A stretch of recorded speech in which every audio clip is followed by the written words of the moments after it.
Galapagos, a mystical island world located in the middle of the Pacific and shrouded in legend. It is home to one of our planet's most extraordinary creatures, the marine iguana. These lizards have evolved a novel lifestyle just to survive. They live both on land and underwater.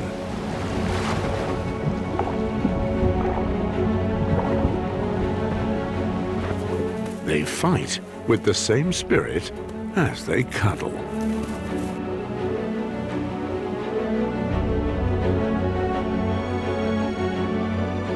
They appear prehistoric, yet are full of high tech.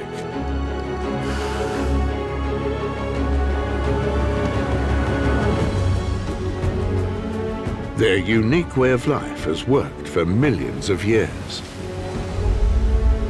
But now, mysterious changes have taken place. As if by magic, more and more of them simply disappear.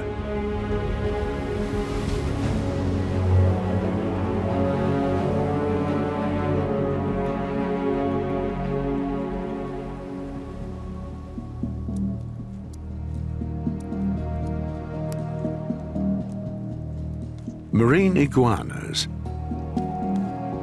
are very strange creatures. They can do something other lizards can't. They dive. When their ancestors came here millions of years ago, they were herbivores that lived exclusively on land.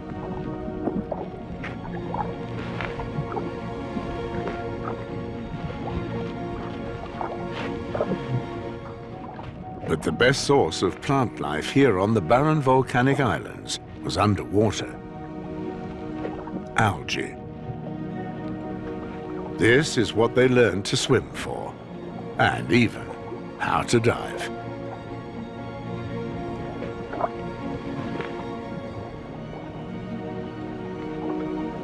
They adapted to the new world underwater and became the reptiles of the ocean.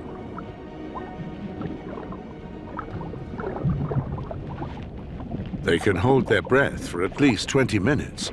No human, including top athletes, is capable of this. Even more astonishing, marine iguanas are, like snakes, cold-blooded animals. So how do they manage to survive for so long in icy cold water?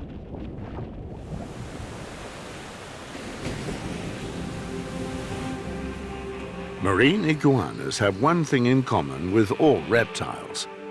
They need the sun to reach operating temperature.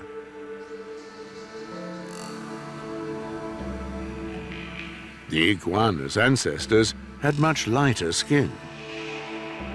Today, they are just as dark as lava. Each individual skin scale is rather like a solar cell. This accelerates warming up. Aligned with the sun for turbo recharging.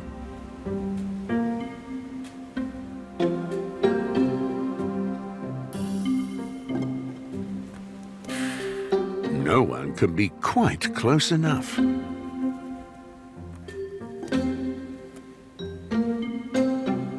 In actual fact, marine iguanas are very sociable and are anything but shy whilst warming up.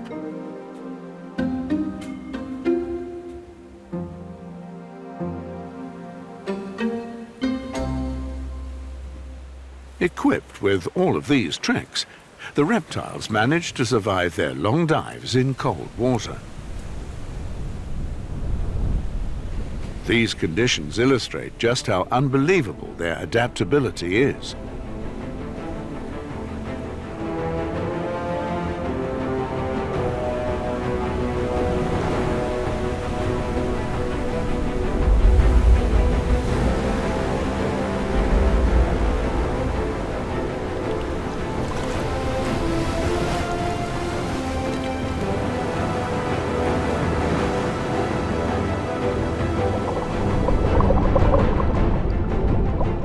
Underwater, one is often reminded of a washing machine.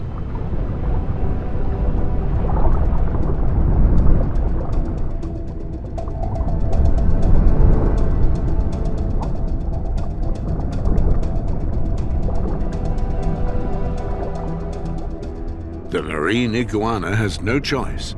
It has to eat.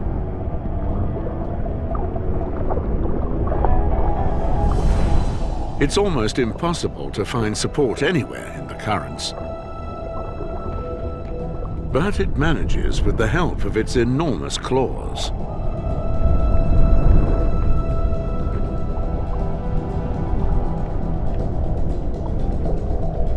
Every moment underwater causes the iguana's body temperature to drop rapidly.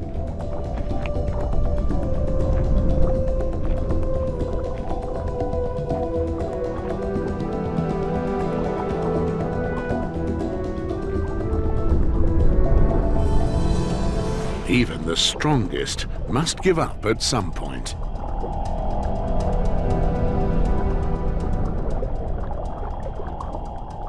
But the fight against the surf is not over yet.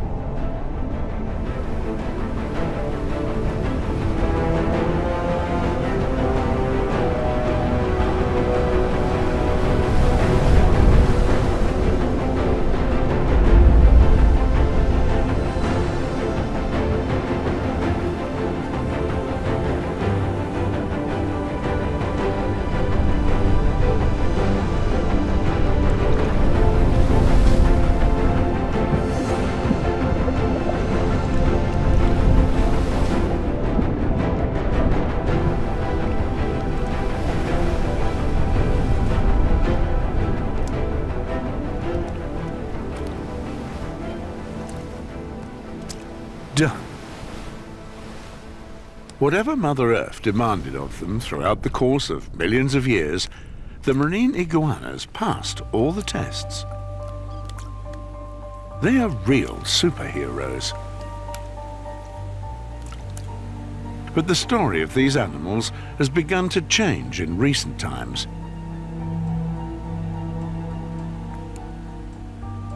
Where once thousands of them presided, is today a completely different picture. In the past 15 years alone, the marine iguana population has decreased by several 100,000 animals.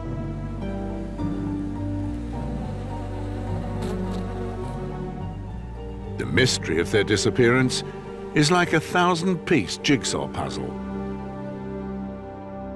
The location of the remote island world is of particular significance.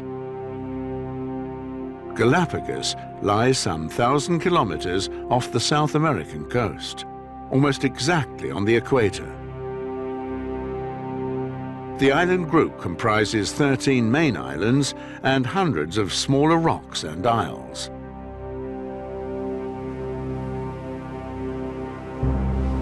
A rugged land, created from the embers of the earth. To this day, one of the most active volcanic regions of our planet. In reality, nothing should be able to exist here. But Mother Nature had other plans. As if by coincidence, currents and winds transported animals here across the sea. Over millions of years of natural selection, weird creatures evolved from those that survived. Turtles with snake-like necks. Birds that can't fly. And penguins became tropical inhabitants. The animals lived here like on an ark in the ocean, undiscovered and unknown for thousands of years.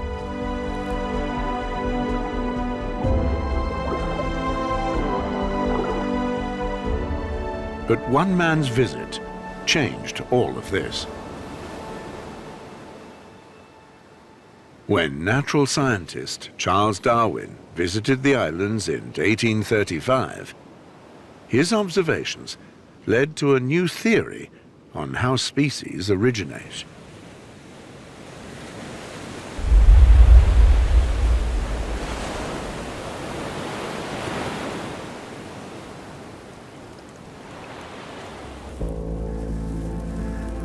The young researcher recognized that the difficult conditions on these islands drove the evolution of its inhabitants in a special way.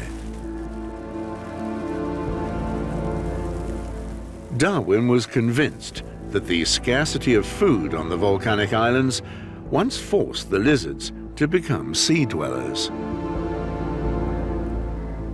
He would definitely have liked to examine why they are now disappearing.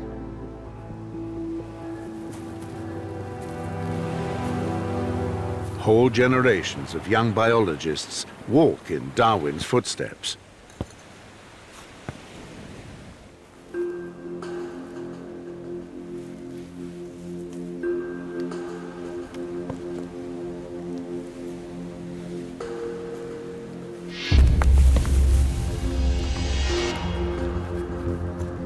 One of them is German marine biologist Max Hirschfeld.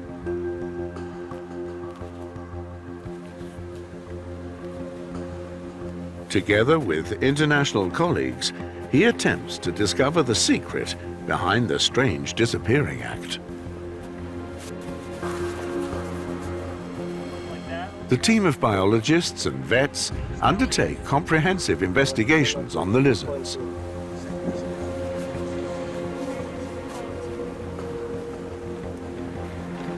$33.3 on the last one, right? $32.2 on this one. Gotcha. Are the mini dinosaurs ill? Can they no longer propagate? Could they have been poisoned?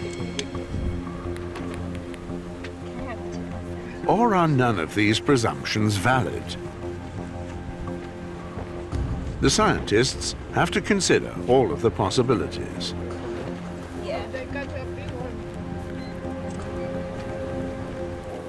But analysis of their data can take quite some time. Do the marine iguanas have so much time left? Or is their fate already sealed?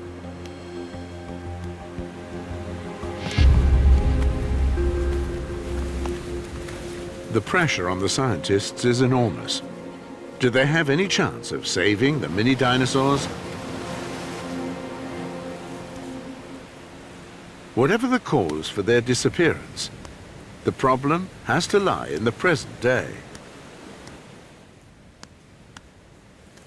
After all, the marine iguanas have survived for millions of years. One of the more recent species on the island is mankind.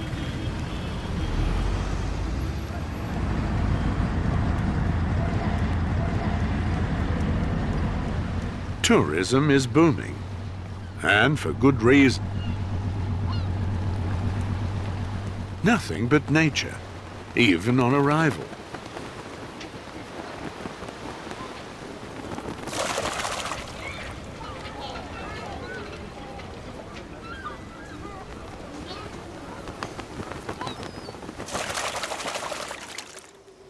Culture lovers and city travelers are nowhere to be found. People come to Galapagos to see animals.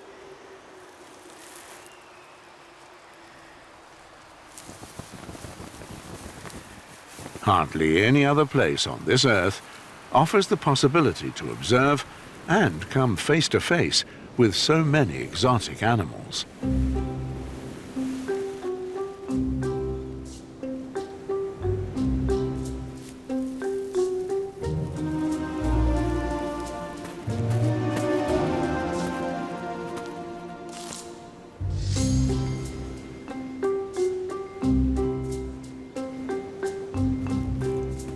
Marine iguanas also seem to have no problem with the close proximity to humans.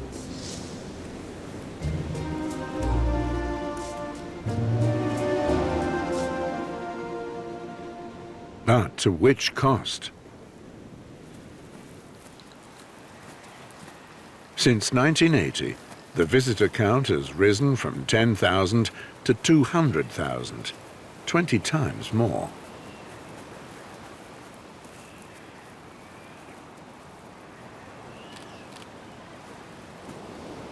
Within the same time frame, the marine iguana population has been sinking rapidly. Is there a direct connection here? Could tourism be the cause of the marine iguana's demise?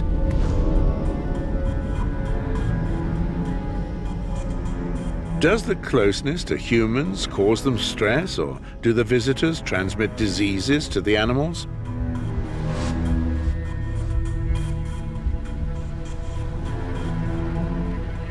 Why is it that iguanas allow humans to get so close to them?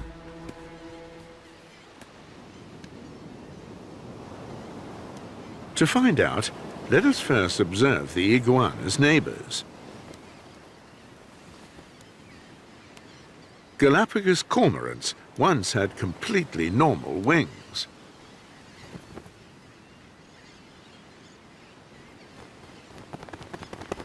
In the course of thousands of years, they became ever smaller until very little remained. Even if they wanted to, they would not be able to fly with them, and worse still, nor escape.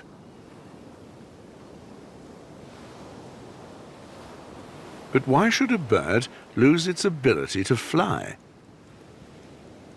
For thousands of years, the cormorants had no natural enemies on Galapagos. Quite frankly, there is simply no one they should have to flee. And as the food they need is on their own doorstep, flying simply became surplus to requirements.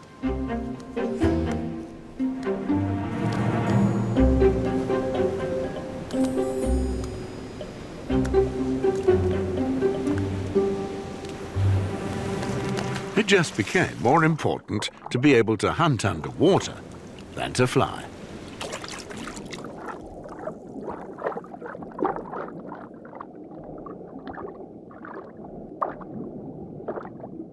To be able to reduce water resistance, they simply minimized their wings. And to increase acceleration, the leg muscles were continuously strengthened.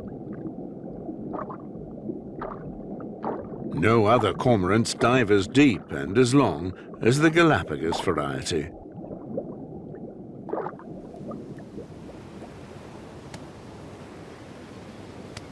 They lost their ability to fly, but in doing so, became professional divers. And because they never had any enemies, they not only lost the ability to flee, they also forfeited the instinct to do so. Just like the cormorant, the marine iguana knows no fear, neither of other animals, nor of human beings.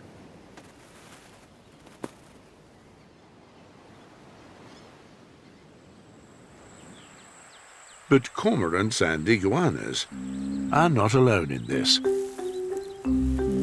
Giant tortoises also hardly appear as if they feel irritated by the presence of humans.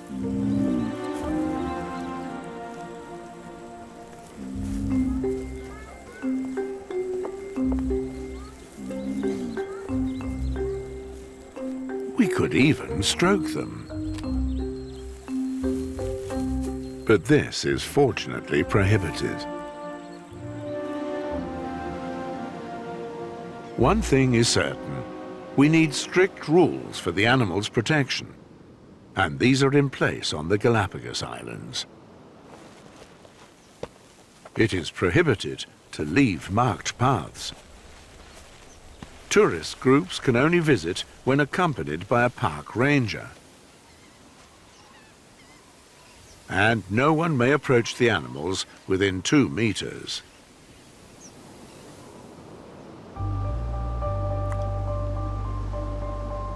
Tourists' behavior is so closely monitored that they pose little or no threat to the welfare of the animals.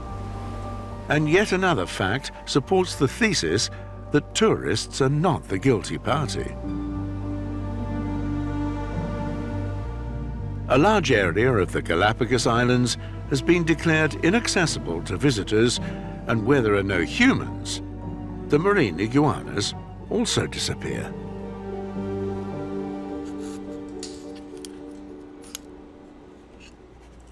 Max Hirschfeld and his colleagues are continually faced with many unanswered questions. The blood test results have been analysed, but they reveal no indications of epidemics or diseases transmitted by humans. The animals appear to be in the best of health.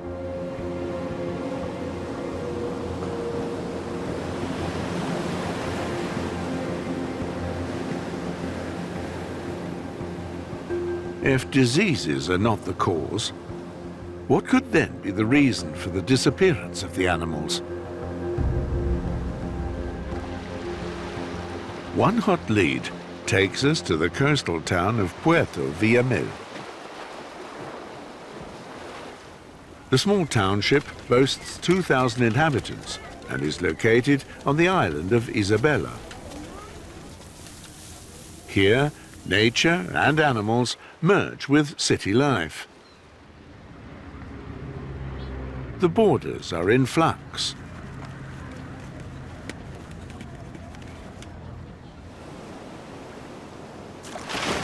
Of all places, here in the direct vicinity of humans, one of Max Hirschfeld's colleagues made a sensational discovery.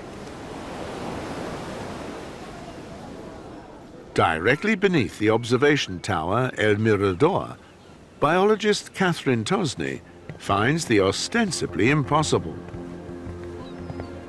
a marine iguana colony that is continuously expanding. How can this be when the number of animals in the other colonies continues to decrease?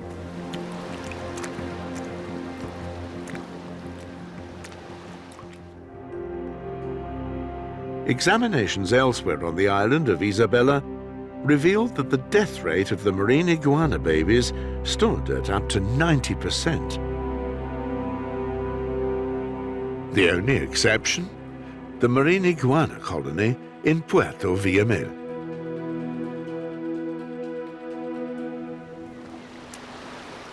And stranger still, more and more animals are arriving at the coastal location.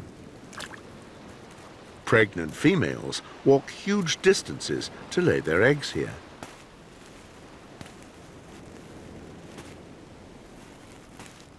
Catherine immediately understands the importance of the small town beach below the watchtower. She requests a fence from Galapagos Park and the city to prevent the lizard's eggs from damage by humans.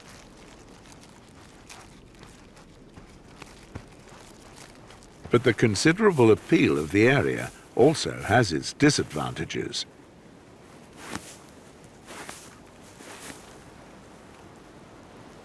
The marine iguana paradise is small. The best spots are heavily fought for.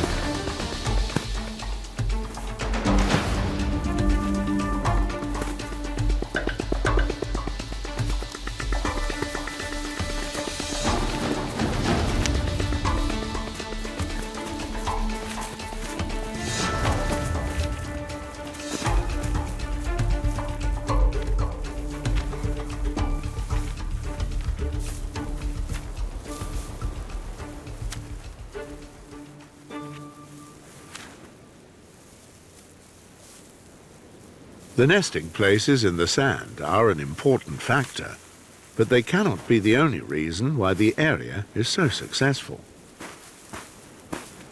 Similar sandy surfaces can be found in the other colonies of the island.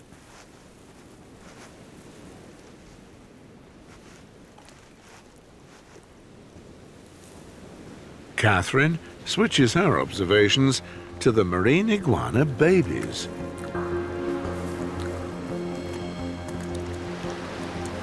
After hatching, the young have to find their own food, despite not yet being able to swim.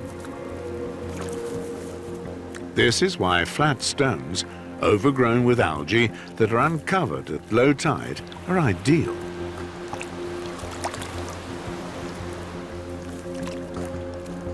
There are few waves that could endanger non-swimmers. But Catherine is certain that this is also not the reason. Other nesting places also have good grazing grounds for the young. So, just what is the secret of this place? What is Puerto Villamil's X factor?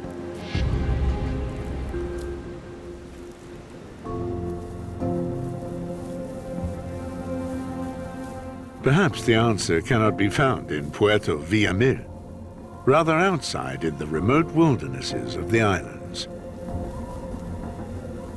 Perhaps a hitherto undiscovered hunter is lurking here somewhere.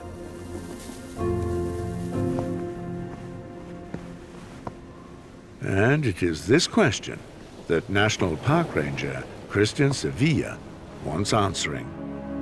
While scouring through the island world, he realizes that there is just one animal that could prove dangerous to marine iguanas.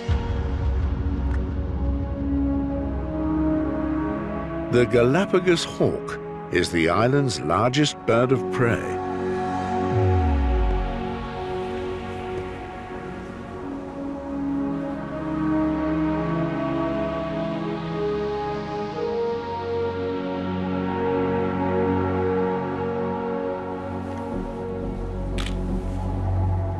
It normally eats insects, small rodents and birds. Has it recently also begun to cast its eye on marine iguanas?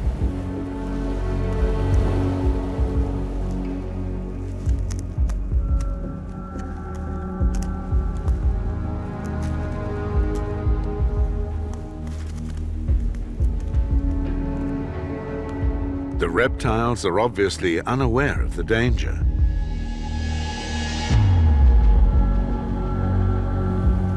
The hawk needs only to make its choice.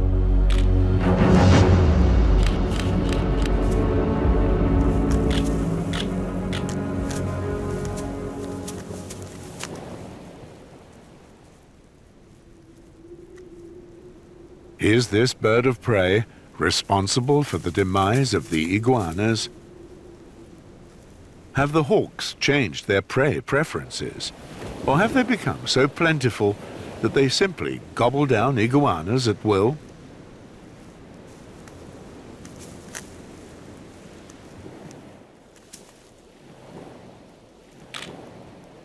A glance back into the past actually does reveal significant changes. In the past century, one could still find large wild goat herds in many of the stone valleys. Hawks were verifiably responsible for the killing of their offspring. But the bird's search for goats is now a futile endeavor. They were classed as a threat to the ecological system and wiped out.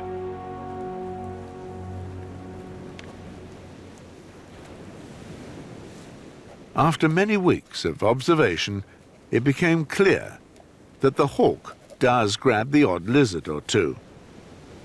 But after the eradication of the goat, it hasn't yet thought of specializing in iguanas. This proves at least that hawks are not responsible for the alarming disappearance of the iguanas. This lead is just another dead end.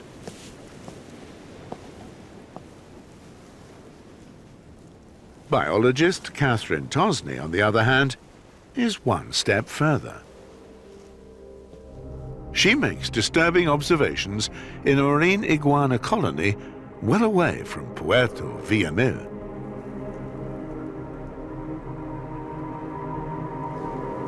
On several occasions, she witnessed how wild cats simply killed the babies.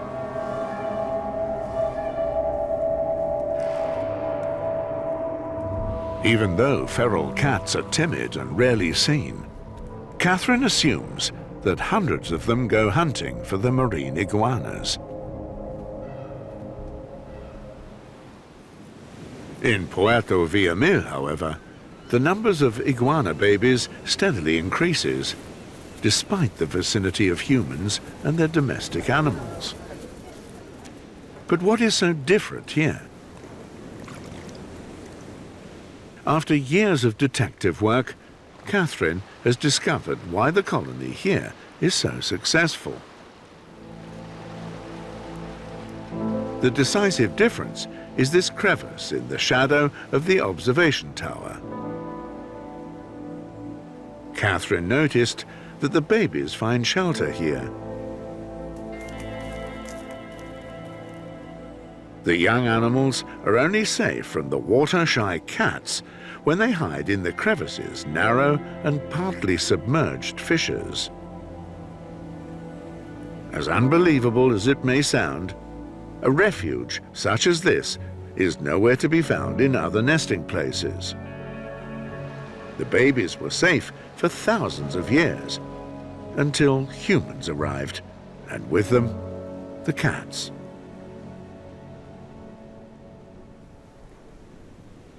But the problem will not be entirely resolved by simply exterminating the wildcats. As recent examinations prove, the marine iguanas are also disappearing from the islands on which there are no cats at all. Not tourism, nor introduced species such as the domestic cat can be considered as the reasons behind the disappearance of the marine iguanas. Not even predators pose a serious threat to them. So, what is the problem?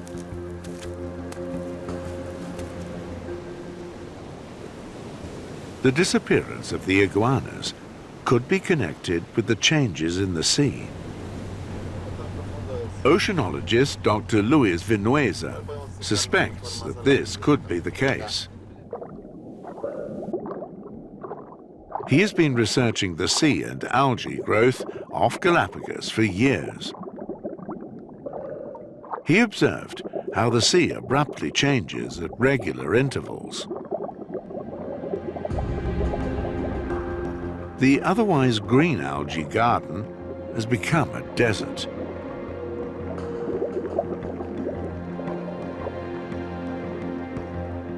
Of all things, the green algae, the iguana's most important source of food, has simply disappeared. How can this be?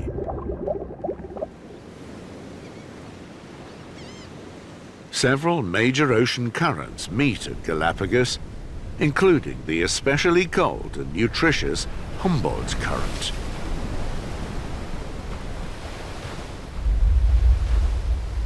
Thanks to which algae grows at all here at the equator, as they prefer cool, nutritious water.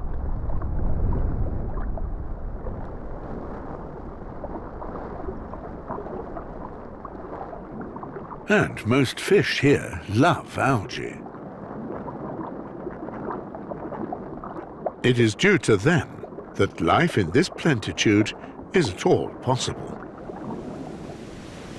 But every few years, this food chain collapses.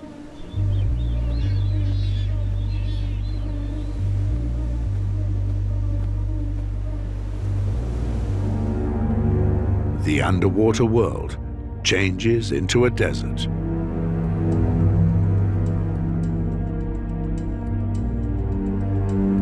Rocks have taken over where once there were meadows of green algae.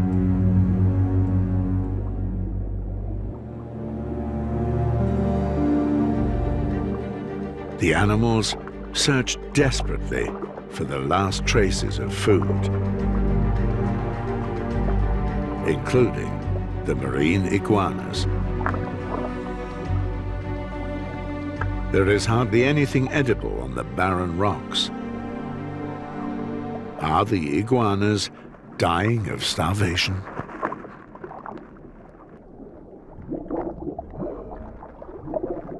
Luis Vinuesa finds predominantly brown algae.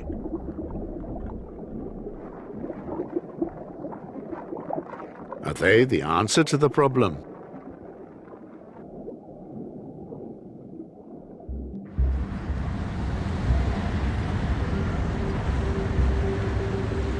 Max Hirschfeld's colleague, Natalie Guevara, discovered that some algae are actually toxic for animals. The marine iguanas eat them when there are no more green algae, a fatal error, as they cannot digest them. This would also explain why the scientists often found so many undigested algae in dead iguanas. They eat the poisonous algae due to famine and die with their stomachs full. The death of the lizards seems to be connected with the periodically appearing changes in the ocean. But just what causes this change? Normally, the trade winds blow from east to west across the Pacific. In doing so, they drive the warm equatorial water in a westerly direction. The Humboldt Current brings cold, nutrient-rich water to Galapagos from Antarctica in the south.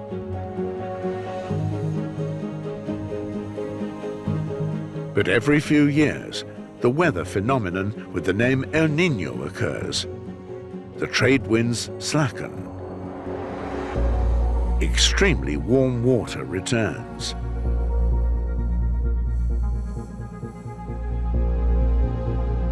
It acts like a poisonous carpet on the seabed off Galapagos and obliterates almost all living organisms.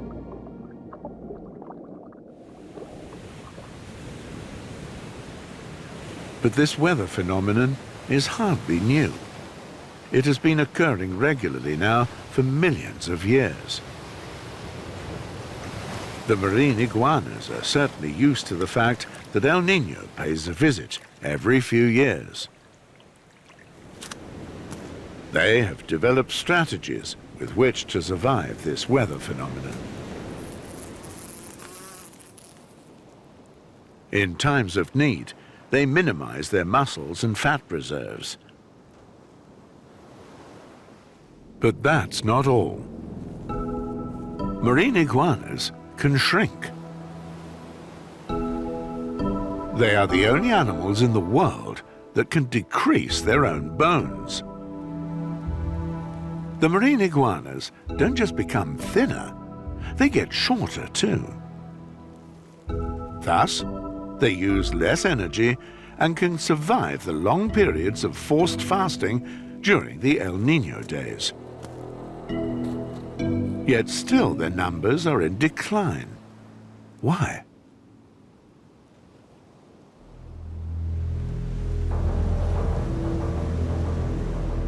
It's not the weather phenomenon per se that causes the marine iguanas such problems. It's the frequency and intensity of it. Apart from the normal El Niños, there are the similarly frequent super El Niños. These are so violent that nature completely loses its balance. Until just recently, such grave events were extremely rare, but this has dramatically changed. The intervals between the violent El Niños are becoming increasingly shorter. Many scientists are agreed on blaming global warming as the culprit. It is this that led to the dramatic mass fatalities.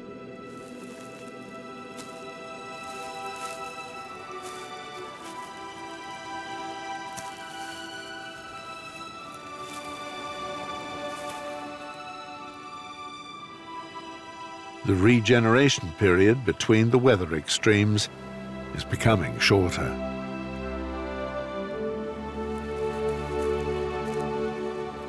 It is impossible for the marine iguanas to propagate in such short periods. During a super El Niño, between 70 and 90% of all animals lose their lives. No species can overcome this in the long term.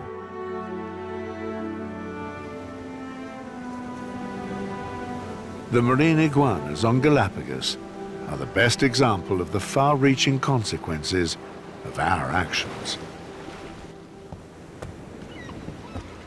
Tourism cannot be prevented, but can be shaped so as to have little impact on nature.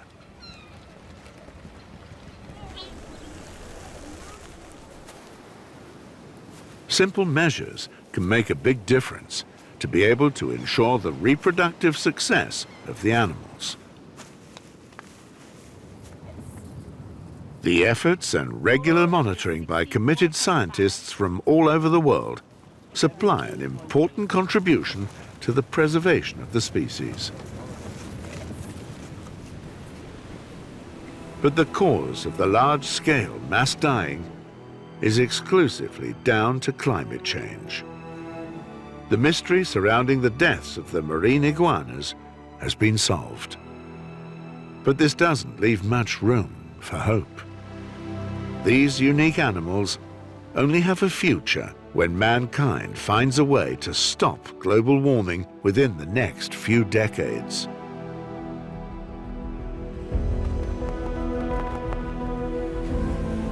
For centuries, Galapagos was one of the last paradises in the middle of the Pacific. Despite major efforts to preserve this natural wonder, climate change remains a threat. Once, the polar bear was synonymous with the consequences of global warming. In recent years, ever more animals have been added to the list. One of these is now, without doubt, the marine iguana.